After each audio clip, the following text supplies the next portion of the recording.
안녕하십니까? 오늘 어떤 외신을 좀 읽어볼까요?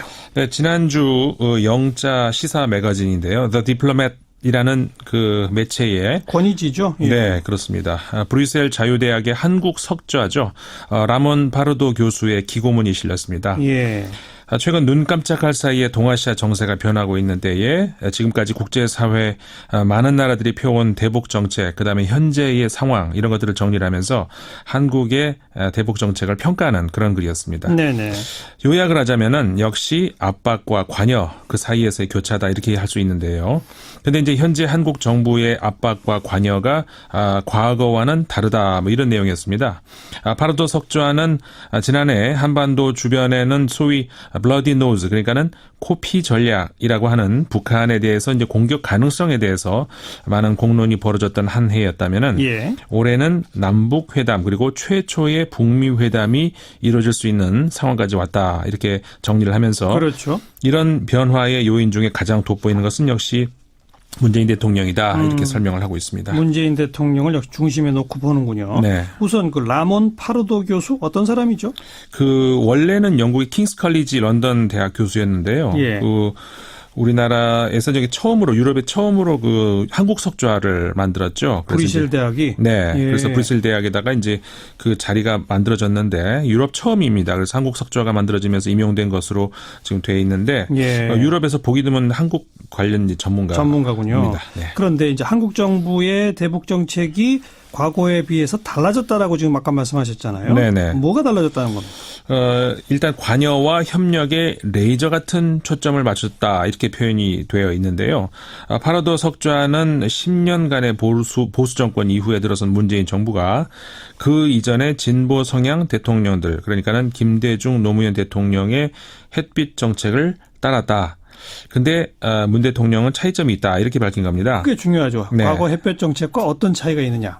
햇볕 정책에 대한 비판을 인식하고 그 점을 보완했다는 건데요. 예. 그러니까는 한국의 보수주의자들뿐만 아니라 진보주의자들 사이에서도 지난 여러 해에 걸쳐서 이 햇볕 정책에 대한 비판이 제기가 됐고 그래서 이걸 인식하고 그 점을 보완했다 이제 분석을 한 건데 보완한 점이 뭐예요? 네, 이번 남북 회담에 앞서서 북측에 무조건적인 양보를 하지 않기 위해서 많이 자제를 했다는 겁니다. 네.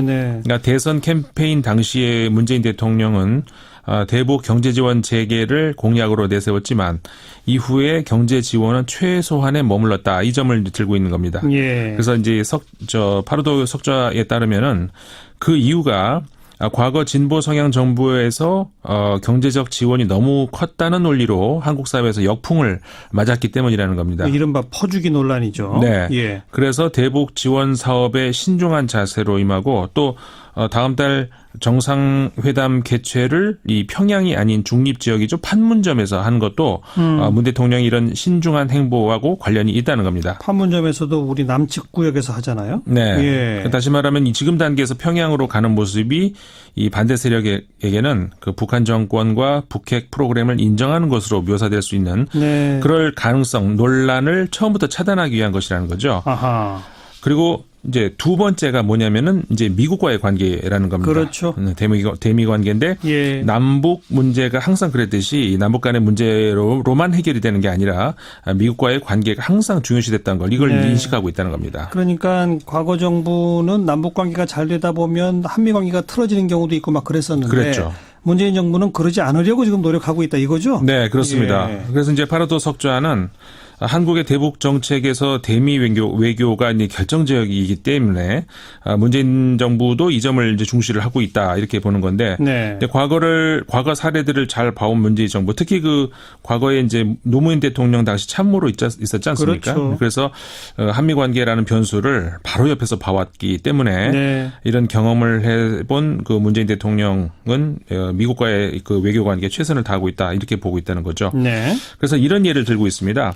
북한이 한국 그리고 미국과의 정상회담을 갖겠다 이렇게 한 것을 두고 도널드 트럼프 미국 대통령 그다음에 그의 그 트럼프 대통령의 최대한의 압박 정책 이게 주요했다 이렇게 문재인 대통령이 평가를 하지 않았습니까? 트럼프 대통령을 추켜 세웠죠. 그렇죠. 예. 이거를 이제 그 파르도 석좌가 들고 있는 겁니다. 예. 이제 미국과의 관계를 중시한다는 거죠. 그러면서 이 한국 정부가 대북 대응에 있어서 제재는 여전히 쓸 수 있는 도구의 일부로 남을 것이다. 이걸 거듭 밝히고 있는 것. 이것도 북한을 위한 메시지일 수 있지만 예. 미국을 향한 메시지일 거라는 겁니다. 그러니까 북한에 대해서는 제재와 압박 계속한다라는 건 미국 들으라고 하는 얘기다. 그렇죠. 그래서 이제 그렇게 하면서 이 햇볕 정책을 지속하는데 걸림돌이 될 수 있는 것들을 사전에 제거하겠다 이런 의지를 보인다는 건데 예.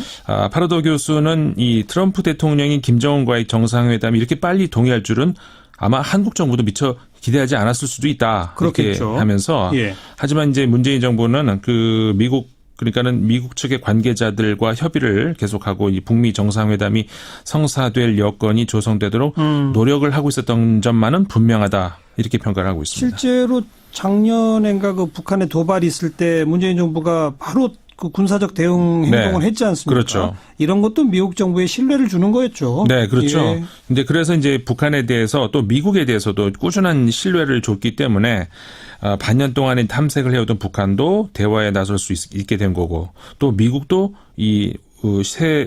들어선 한국 정부에 대해서 반신반의하던 이런 것 자세에서 대화를 한번 믿고 시도해 볼 수 있겠다. 이제 전환이 됐다는 거죠. 예. 뭐 이렇게 해서 이제 타임지가 지난해 보도했던 것처럼 네고시에이터 그러니까는 중재자로서의 역할을 문재인 정부가 할 수 있는 그런 행동 반경을 만들었고 북한과 미국을 테이블 앞으로 앉게 할 수 있었다. 이렇게 이제 평가를 한 건데 네. 그래서 이제 파르도 석조에 따르면은 이런 그 외교안보 정책이 일정한 방향으로 꾸준하게 이어지려면은 이 정권에 따라서 왔다 갔다 오락가락하는 게 아니라 모든 정치 세력이 대승적 차원에서 동의할 수 있는 그런 프로세스가 만들어져야 된다는 겁니다. 너무나 중요한 얘기죠. 네. 정권 바뀌면은 뭐 완전히 기존에 했던 정책 백지화되고 이런 거 이거 안 되는 거죠. 네, 그렇죠. 국익을 중심으로 해서 일치단결된 그런 지속적인 정책이 필요한 거죠. 네. 그래서 이 대북 정책에 있어서는 먼저 이 국민적인 합의가 이루어져야 하는 것이 이제 당연하고 그 바탕 위에서 이제 정치권도 한반도의 평화 문제만큼은 좀 일관성을 가져야 된다는 것이죠. 그래서 이 파르도 석좌는 지금 현재의 한국 정부의 대북 정책은 옳은 길로 가고 있다 이렇게 판단하는 것 같습니다. 예. 그래서 이렇게 얘기를 하고 있는데 뭐라고 하냐면은 앞선 두 보수 정부는 북한의 도발을 막지 못했다. 그리고 핵무기 개발도 막지 못했고, 근데 그러면서 또 이 남북 접촉은 단절시켜 버렸던 그런 오류를 범했기 때문에 그래서 이제 한국 정부의 지금 현재의 대북 그 관여 정책이 국민들로부터 지지를 받고 있다. 이렇게 진단을 하면서 네. 국제 사회에서도 이제 많이 지금 지지를 보내주고 있기 때문에 현 정부는 이런 국민적인 그리고 국제적인 이런 지지 이런 걸 바탕으로 해서 특정 정파의 대북 정책이 아니고 한국의 대북 정책을 만들어야 될 것이다 이렇게 주장을 한 겁니다. 그렇게 특정 정파 대북 정책이 아닌 한국의 대북 정책을 만들 방법까지 제시합니까? 뭐 몇 가지 예는 들고 있습니다. 예. 그러니까 요컨대 이제 햇볕 정책이 북한을 포용한다는 점에서 설득력은 있지만은 반대로 남한의 보수 세력이 등을 돌리고 있고 맞아요. 그렇다고 또 북한에 대해서 강경 압박 제재를 하면은 북한과의 대화는 더 멀어지기 때문에 북한뿐만 아니라 남한의 보수 세력까지 포용할 수 있는 햇볕 정책이 나와야 된다. 이렇게 주장을 하는 겁니다. 예. 그래서 이제 이미 현 정부에서도 그런 가능성이 있다. 이렇게 이 파르도 석좌가 보고 있는데 네. 예를 들자면은 이번에 그 대북 특사단의 경우에 정의용 청와대 국가안보실장, 그다음에 서훈 국정원장을 투톱을 하는 팀 구성. 그랬죠. 이게 그 안보 차원에서 보자면은 비교적 보수적으로 간주된다라고 할 수 있다는 겁니다. 예. 그래서 이런 걸 봤을 때 이번 이 정부의 대북 정책은 관여, 그러니까는 적극적 대화의 중심은 두고 있지만 관여가 유일한 옵션은 아니다. 문재인 정부는 이런 생각을 하고 있다는 것 같다는 겁니다. 이렇게만 쭉 가면 보수 진보 다 동의할 수 있는 대북 정책이 나올 수 있다? 네, 그거예요? 그렇게 보는 거죠. 그래서 이제는 좀 차분하게 남쪽의 이 반대 세력까지 설득을 하는 그런 노력을 해야 될 거다. 이 현 정부가 네. 이제 이렇게 주장을 하는 건데 이제 파르도 석좌는 문재인 대통령은 지금 한반도 셈법을 새롭게 짜려고 하고 있다. 이렇게 보면서 대북 관여를 추구하지만은 이것은 남북 관계의 새 틀, 그러니까는 문재인 정부 이후까지 이어질 수 있는 틀을 마련하려는 것이다. 이렇게 분석을 하고 있는데요. 네. 그래서 이제 그 맥락에서 조금 전에 말씀드렸던 그 보수를 어우르는 햇볕 정책 이게 만들어져야 된다는 것이 이제 이해될 수 있을 것 같습니다.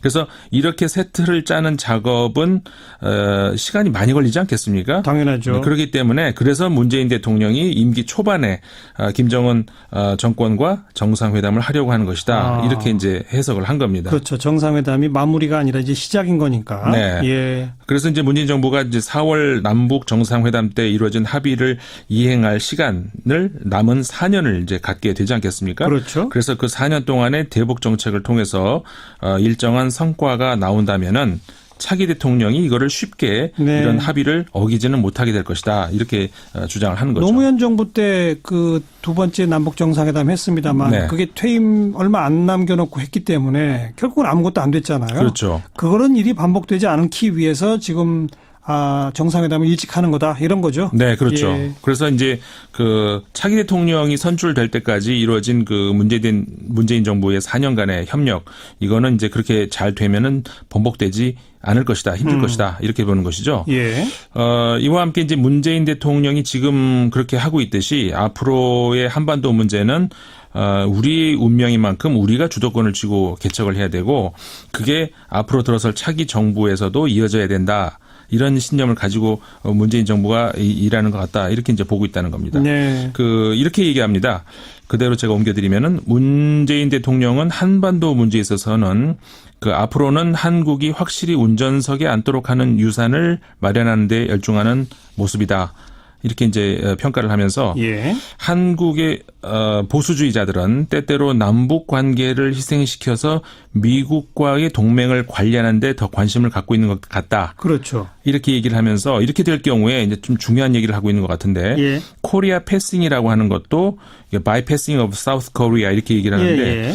이 코리아 패싱도 바로 그래서 나오는 것이다. 이렇게 어. 지적을 하고 있습니다. 그러니까 남북 관계 해치면서까지 미국과의 동맹에 매달릴 때 바로 그때 코리아 패싱이 생긴다? 네, 그렇죠. 그거 좀 설명해 주세요. 그래서 이제 그 한반도 안정을 되찾고 평화를 앞당기고 대북 관계 또 한미 관계 이런 것들 모두를 정상화하기 위해서는 이제 우리가 이제 운전석에 앉아서 한반도 문제를 풀어야 한다는 거죠. 예. 그래서 이제 파르도 석좌는 문재인 대통령의 경우에 이 남북 정상회담을 서울도 아니고 평양도 아닌 그 중립 지역 그러니까 판문점에서 갖기로 한 것. 예. 이것도 앞으로 정기적으로 정상회담이 정기적으로 열릴 가능성을 열기 위해서 그렇게 했다는 거고. 그렇습니다. 그렇게 보고 뭐 있습니다. 정례화 얘기가 벌써 나오잖아요. 네. 예. 또 앞으로 발생할 수 있는 이제 앞으로 뭐 그 여러 가지 변수가 있지 않겠습니까? 근데 그런 긴장 관계 이걸 신속하게 완화하기 위해서 지금까지 없었던 그 남북 정상 간의 핫라인을 최초로 이제 개설했다. 이런 설명도 하고 있는데 그렇죠. 또 그 현 단계에서 한국 정부가 하고 있는 일은 경제 협력 재개 가능성을 염두에 두고 김정은의 그 경제 개혁 추진이 얼마나 진정성이 있는 것인지 그리고 한국이 어디까지 북한을 지원해 줄 수 있는지 그리고 그것으로부터 얻어질 수 있는 게 뭔지 이런 것들을 좀 가늠해 보고 있는 그런 중이다. 네. 이렇게 하면서 이제 결국은 이게 이런 것들이 현 정부만의 업적으로 끝나면 안 되고 정부가 바뀌면 또 백지화되는 것이 아닌 앞으로 향후 후임 대통령들이 사용할 수 있는 준영구적 이렇게 표현합니다. 준영구적인 틀을 예. 발전시키고 있다. 이제 문재인 현 대통령이 그렇게 돼야죠. 예 그렇게 되면서 이게 아마도 문재인 대통령이 남길 유산 중에서 어쩌면은 가장 중요한 부분이 될 수도 있다. 이렇게 파르도 석좌는 글을 맺고 있습니다. 이제 거기다가 뭐 북미 정상회담까지 있으니까 정말 준영구적이 아니라 영구적인 네. 한반도 구조의 재정립 여기까지 우리가 좀 내다봐야 되지 않겠습니까? 그렇죠. 네.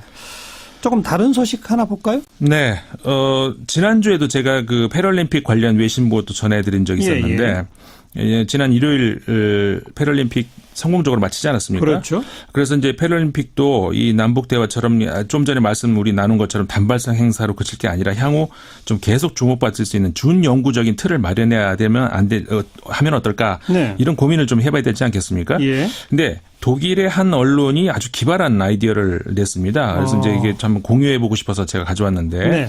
독일의 타게스 슈피겔이라는 이제 언론이 지난 18일 일자 기사에서 평창 패럴림픽도 역시 이제 잘 치러졌다. 네. 여기서 거둔 사회적 가치가 과소평가할 수준이 아니었다. 이렇게 얘기를 하면서 33만 장 이상의 입장권이 판매된 것. 이거는 패럴림픽 사상 기록을 수립한 것이다. 그랬다죠. 네. 예.